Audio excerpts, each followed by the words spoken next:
Today's topic is what I wish I knew in my 20s relationship wise. My name is Priscilla Mchibi, and this is A Love Like Christ, where we talk about relationships, dating, sex, marriage, everything relationship God's way, because God's way is the best way. So, what I wish I knew in my 20s. 20s are your early years, you're out of high school, you've gone to college, or you have joined college, or you have joined university, whatever you may call it, you're a freshman. So you're kind of beginning life of independence out of mommy's hands, out of teachers regulating you in school. You're out there on your own. These are years where you are a flower, you blossoming, and very many bees are noticing. This is the way 20-year-olds shine. And because of that shining, some are prone to many mistakes. Uh, some are some are successful. Some just don't know.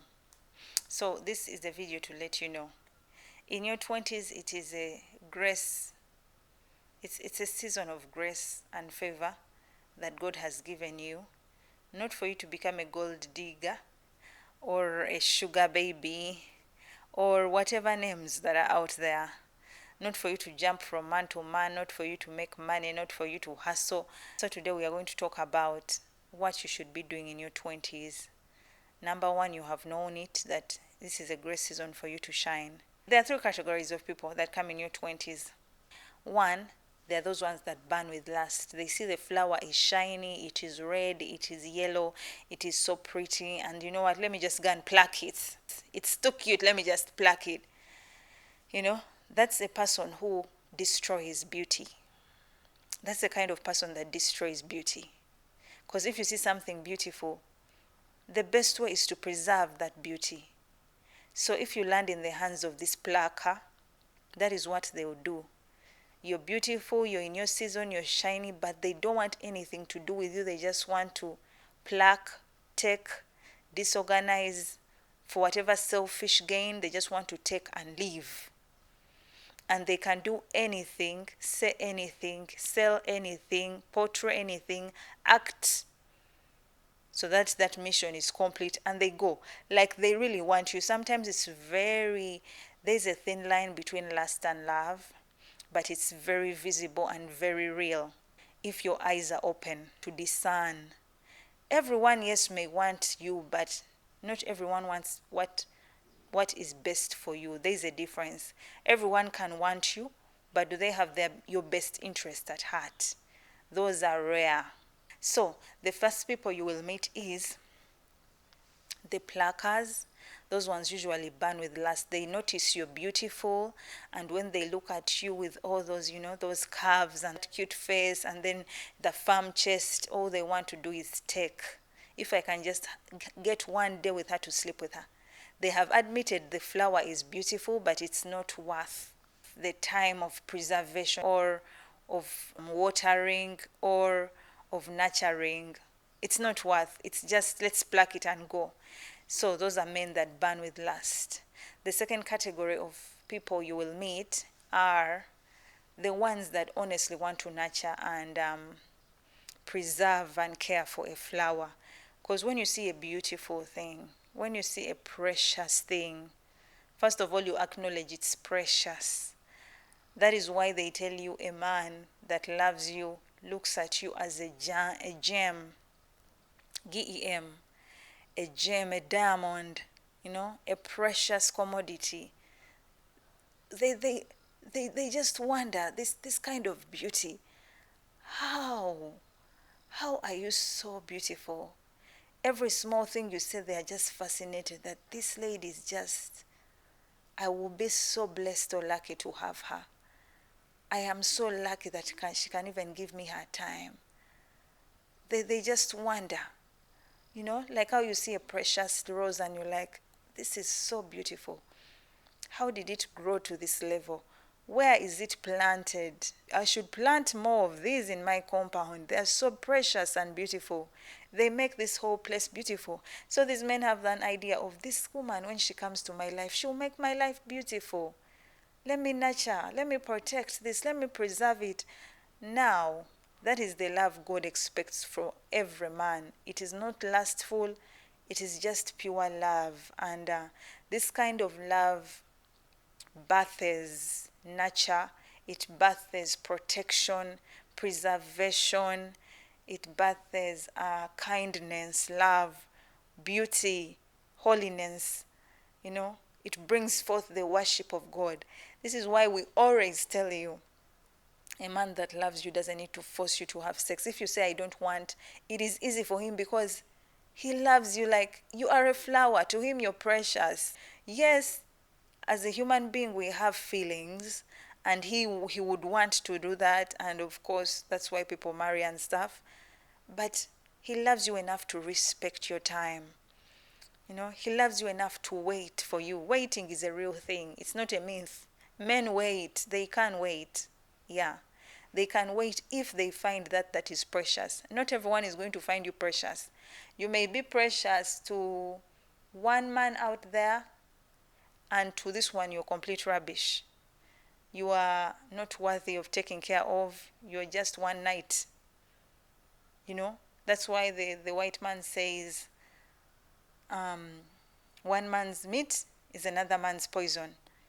So what someone sees as very beautiful and gracious and wonderful and honorable, someone sees as, it's not that big deal.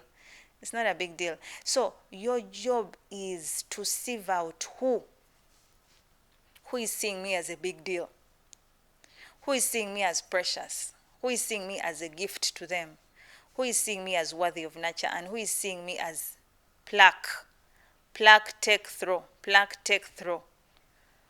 Because at the end of the day, it is you that governs your body. The body belongs to you. The beauty God has given you, the grace and favor God has given you, you choose whom to give it to. So you have to find one that is worthy and deserving. So the last type of man you will meet, not ready men. They are not, since we are talking about flowers, these guys are just not ready. They don't have the skill, they don't have the time, they don't have the knowledge to take care of flowers. They don't have capability, they don't have resources to take care of flowers. It's not their fault, it's not a bad thing, but they're just not ready to take care of a flower. And they don't know how to. So because they are not ready, they don't know how to, the flower will wither. They did not come to pluck the flower and disorganize and ruin it like the other ones. They have no bad intentions, but they're just not qualified.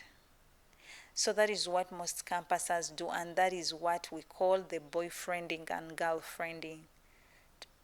Boyfriending and girlfriending is just another way of, let me be in a relationship with the person who is not ready. It's just another word of being in relationships that are leading to nowhere. The best way to date is when you're ready to marry.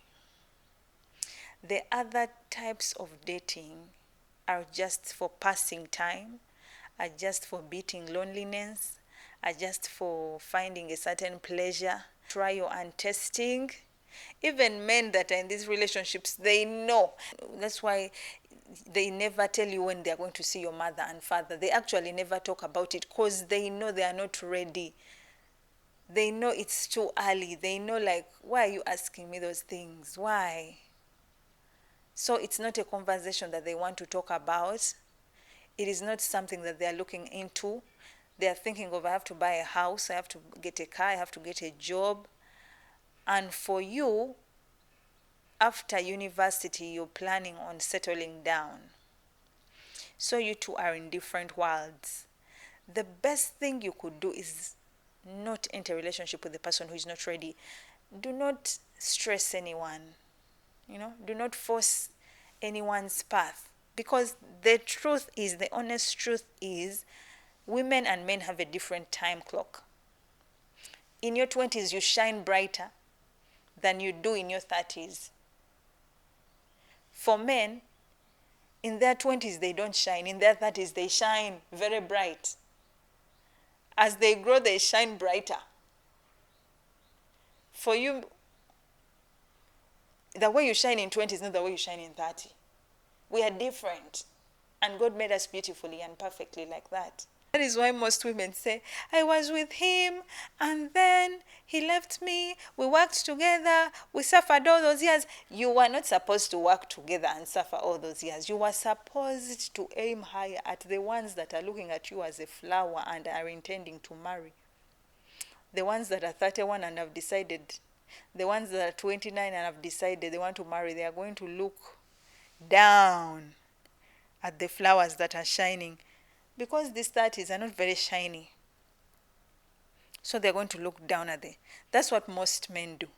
This is not like the principle, and it is undebatable. It is not like a rule. No.